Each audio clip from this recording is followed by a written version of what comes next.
We're Sinking Spur. We've got the Montague County Youth Group with us today. We're at the Y Bar Ranch. It's time for some spring break.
Welcome to Sinking Spur. We are here at the YL Ranch, and I say historical YL Ranch in north central Texas. This weekend, Miss Lewis here has invited us out on her place with the youth group from the Montague County Cowboy Church to come out and brand cattle and vaccinate cows. And so we had them out here. They did an awesome job. And while we were here, John Morrow was filling me in on the history of this ranch. And Miss Lewis, it made it so much more pleasurable for me knowing that I've been a part of something that's been a heritage in your family for how long? Well, my husband's grandfather bought the place back in 1899, and originally it was 10,000 acres in this area, and he ranched it with some cousins, I think. I have a picture I should have brought. Cow working day. All these old cowboys doing their thing. And Mr. Jones was his name. He had two daughters. One of them married Mr. Lewis and one of them married Mr. Yarborough. And everybody thought that the YL came from the Yarborough-Lewis name, but that's not true. Nobody thought to ask him why he called this the YL Ranch. And the best we can figure out is that the very first batch of cattle that he bought to stock the place were already branded with the YL brand. Oh, really? And that's the best, and probably what happened, that nobody in this area was using the YL brand. So then in World War II, they decided that 80,000 acres in this area would become Camp House. And the government bought 80,000 acres here, including the YL Ranch. So it was no longer owned by anybody. It was owned by the U.S. government. And that's why when you drive up and down the road, you'll see these concrete pylon things. We were wondering what those were. That was when they built the Army barracks. That was the, I guess, pier and beam, whatever. They poured those and they built the floors and they built the Army barracks. That house there, the middle of my house, was the officers' barracks, and it was moved up to this site in 1949, and then my mother-in-law added on. But the old officers' barracks was sitting right there. That little white building in the backyard was the bank for the bank for the Army camp. Really? Yep. It's now a pool house. We keep our pool supplies in there. And anyway, after the war, the city fathers of Gainesville, Texas decided they did not want an Army camp in Gainesville, Texas, because of all the young men chasing all their daughters, I guess. I don't know, that's my husband always said.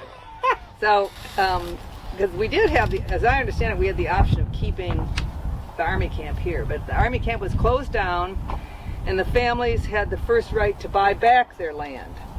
And I think, of course, they had to live for, I don't know, 5, 6, 7 years without their ranch, so some of the money was spent. So I think that they bought back like 8,000 acres. They weren't able to buy it all back, but and then the land that was not purchased back was it was a lottery, and people could enter the lottery, and if their name was drawn, then they would have an opportunity to buy land. So all this land up here was either originally owned by camp house people or lottery winners after the war. Real interesting background. And then after they bought it back, and the Yarboroughs, and the Yarborough daughter got land that way, and the Lewis daughter got land up here. Went almost up to Moss Lake and down to 1202 down there. And then she had 3 kids, and then that was split up among the 3 kids. And then my father-in-law had 3 kids, and so it was. So it's not 10,000 acres anymore, but it's still. This is original land from the original YL ranch, purchased in 1899. 1899. Yep. Now I'm a little curious Yeah. what that train horn is up on that barn.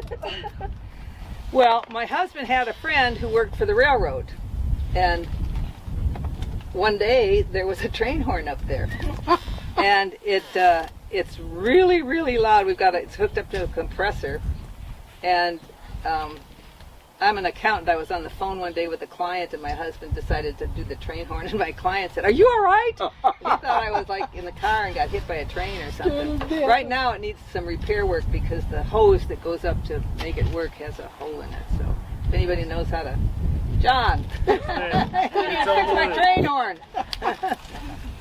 So, Now John was saying that he would use that horn to call the cattle up to feed them. no, he had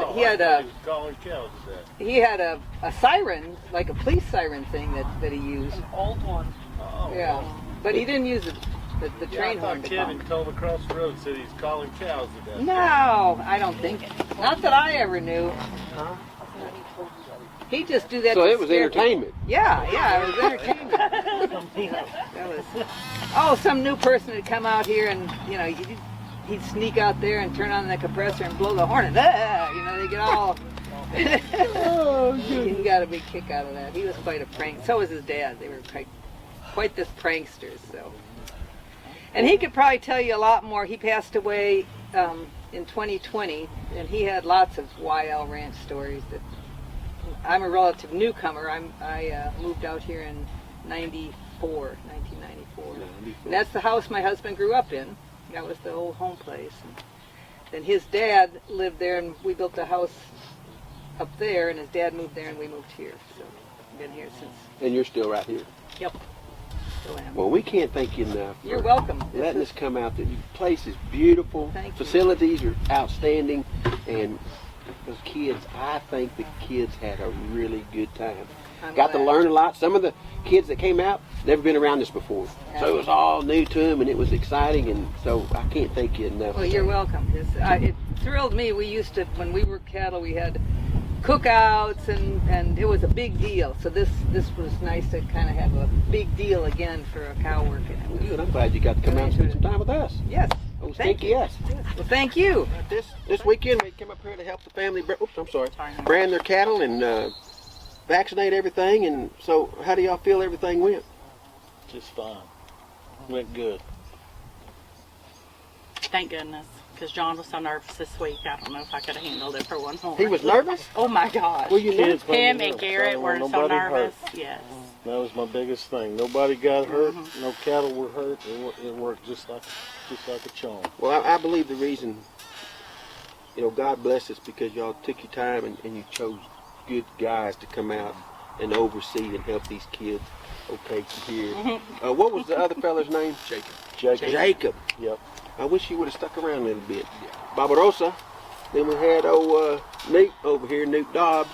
But anyway, y'all finding the help, and these guys, man, they were so good with the kids and willing to take the time. And Jacob, that was one thing, him sitting out there and spending time with the kids in the roping pen. That that just meant a lot to me. It made me feel comfortable, and I had no worry once I seen the guys start getting in it there. felt good to overseeing like be able to have people come in and tell them like, okay, this is how we're gonna do it, and then not have to worry at all. And then like with Casey and Jacob and Leighton having them and having a hand on them, and then we didn't have to worry so much. We probably, if we'd have had a top hand buckle, like you'd got it. You'd have it. I bet so. But anyway, we're just so grateful, especially with the church kids. You know, that's the thing with the world today. These kids are so involved with video games, cell phones, and then the inner city people, they never get an opportunity like that. And we had some of those kids like that here today that never been around this. And so this was first time for them. And I'm telling you what, they were so excited. And I think my by far favorite was Riley. Yeah. Absolutely. She got so scared. She was wanting out. She started crying. Everybody, And laughing at the same time. And laughing at the same time. Really? I didn't see it. She was confused. It was like a laugh of fear. But you know, once And- she did it, she was there. Yeah. She was like, I can get this done. She was on 3 or 4 more of them. And after She that, was right there with me on the tail. yeah, every time she was kept like on a there. wasp. And I was so excited to see her overcome a fear and know that if she did get in a bind, everybody was going to be there Right to there. help her out. And that Absolutely. just comforted her. You can see she just made a 180 transformation, and I think all the kids felt that way. Just felt safe, and so they were willing to step in a dangerous situation, knowing that we're going to be right there and help them. And we don't get that every day. Most people just throw them kids out there and they let them learn the hard way, and they get hurt. And of course, when they get hurt, they don't want to do it anymore. But I love what we did this weekend, and I just can't thank you all enough for allowing us to come out. And your hospitality is just, and the eggs. Woo! Make sure you rub them chickens when you get home. Oh boy. my God. He will. Yeah, he will. 100 eggs. 100. So what you're saying, we might want to watch him. Anyway, Tell us about how we started off this morning on that gathering. I could have set it up better. No, it was we'd never gathered that pasture before because we kicked them into this new trap, and I dropped everybody off on that backside fence, and me and Casey were on that very east side thinking. Then they bunched up, and then they hit the brush hard, like real hard. And I didn't really know what to do. And Casey was like, well, I can't even get in there. And I was like, yeah. So I went on the other side of the fence and kicked them back, and then once they came back from out of the brush, they rolled right back around, and they loaded good after that. But like I said, we'd never gathered that pen before, so it was an experience for all of us. The brush got thick quick, didn't it? Yeah, like Casey said, he was like, I can't even get in there, I don't know what to do. And yeah, and there's a steep bank pretty Now- little girl Yeah. ran through there. you have to remember also that there was so much involved. You don't know what I was going through. Ethan had me behind a camera, a drone, and he's like, you better take these shots. And I'm like, okay, and I'm waiting for y'all to top the hill. But the good thing was I had time. When y'all bunched up, Did it work good? I was right Once we there on got top of it. Okay, so I it don't know did- I was there. I heard you. Oh, I heard you. Yeah, I was stressed I was out. in them trees. I was looking out. I was like, where's he at? Is that a beehive? I was stressing out because I was like, man, I don't know how we're gonna go in there. Well, I told get me, he says, I'm looking at one hiding right Yeah, now. they were brushed up Yeah, bad. I had them. Yeah. And so we were just waiting. And I Yeah, figured, we better not. You better not post that GoPro I had on when they hit the brush. That's what I'm worried about too. oh, that's going to be in our special No, edition. that's what you know. Mine's good. The after hours edition. The after hours edition. Yeah, when they I hit got the 'em. brush. I went to get around them because I thought they were gonna turn around at that pond, and I got down in there and I had no idea where I was. I was Yeah. in some brush It and was I brushy. came out and it was all flooded back there. I was like, And then next thing I know, they're headed. headed to that pond, and Ethan. I look around, Ethan's just hauling to cut him off on that other side of the pond. I was like, thank goodness you're right there. I look over, Casey's got one tied down. Ethan's running around the pond. I was like, this is not going good. Casey cut him off first, and then they all left, and he But saw we that couldn't calf. see anything. Me and Emily were just like, Yeah. oh, where are they? Yeah, I did. We couldn't see y'all's trauma y'all were having. So. Ethan hauling across the pen, Casey's tying a calf down, and I'm like, I don't know what's going on right now. And then they punched back out of the pond. And I was like, oh, we're good to go now. Everybody get Then we're right in. Well, they gave me plenty of time to fly that. Yeah. I put the camera down. I was like, yeah, I'm just going to stay with it for a while. So I got some good footage of that. That one at the gate's gonna be cool too. Oh, That's gonna be cool. When they roll back around and then we held them up like that, that's gonna be cool. Hey, I saw some tell me hamburger meat in the tell dumpster me about here. this team roping you guys have been putting on here, trying to get going. Oh, the Tomorrow Productions? Tomorrow Productions. Yeah, we've been going probably 8 or 9 months. We've been trying to do 1 or 2 a month, and we do them here in Gainesville at the Cook County Cowboy Church. And then we also do them there at Montague. We've had 2 at Montague. They've been good. Y'all can go follow us on Facebook at Tomorrow Productions on Facebook, and that keeps up with everything. And y'all come out and rope. Our next one will be May 27th. It's a Friday night in Gainesville. Gainesville, Yeah, Texas. y'all can look at us on Facebook and go from there. At the Cook County Cowboy Church? Yep. Yeah. Good candy. Well, that sounds good. Well, anything else, guys and gals? It was a good day. Good It weekend. was a good day. Good weekend. I kept waiting for that Colombian coffee to show up, and I put it in a thing and then left it there. I did. Yeah. It's probably still over there hot, ready to go. I put the lid on it and everything. But then Emily got here and I called and y'all hadn't even started breakfast and we just sat there. It's all Drank all the Right? coffee. It's all Emily's well, fault. I didn't get a wink of sleep. I know, And I told my wife, I said, "Oh, it's okay. They're gonna bring that Colombian coffee, and they'll wake me up." I do. It's probably still sitting over there. That's why I've been in the walking thermos, around. hot and ready to go. I'm sorry. Oh, well, we can't thank you enough, Bryce, and we thank you so much, man. You've been so good with them kids, you and Rowdy. Man, we appreciate y'all so much. And so, listen, guys, it's about neighboring. Sink a Spur was developed on Hebrews 10:24, that we should spur one another along towards love and good deeds. Now, I'm not talking about kissy, huggy love. I'm talking about real love, where you get in people's lives and you encourage them and you help them and you grow them and you're a friend, a true friend that speaks truth in each other's life. That's what love is. And I know as cowboys we don't like to say love because we think it's all huggy kissy, and it's not. It's so much more than that. And today, or this weekend, that's what it was. We were just here to love and help and get involved and teach the young people, you know, not only the Western heritage culture, but character. What's the other word I'm looking for? Integrity. Those kind of things, you know, to take responsibility for something and then own it and then reap the rewards. You know, they went home satisfied. They went home knowing that they And did tired. something they've I never think done they'll before. sleep good tonight too. Oh, yeah. Yeah. They need to know that it's a process. That hamburger meat doesn't just come out of a cellophane bag. That from start to finish. I mean, it's a process, and we take great pride in being able to put a piece of meat on somebody's table that they really do enjoy. And that's our whole goal with this whole thing. We don't have a lot, but the ones we do, we try to We'll feed somebody. And next time they see calf fries on a menu, they'll know what that is too. Well, after that Hebrews 24, where it says we're to spur one another along, in 25 it says that we should never forsake in the assembly, coming together, like-minded people, coming together, and it doesn't mean just church. This right here is fulfilling Hebrews 10:25, that we come together, we assembled, we shared, we laughed, we told jokes, we cut up, we worked cattle, and we did it all together. And that assembly is so important. Those kids are going to go home and they're never going to forget it. They'll remember this and they'll tell their kids and their grandkids about what they did. Matter of fact, they're probably going to be looking for the next one to come on back. So if you learn anything here, love your neighbors, help them out when they need help, teach the young people something, help grow them, get them off them computers and off them cell phones and away from them video games. Man, one weekend out in the country punching cows would turn their lives around.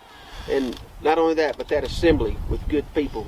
Boy, I tell you what, it makes your heart feel good, don't it? Yes, sir. So, stay tuned with us. Sink a Spur. Stay strapped, stay hooked, spur, one out. They'll be watching that going, what's wrong with you? Colombian coffee. Yeah, stay away from that Colombian coffee. Oh my God. So what is it, Ethan? Funny. Sink a spur. Stay strapped.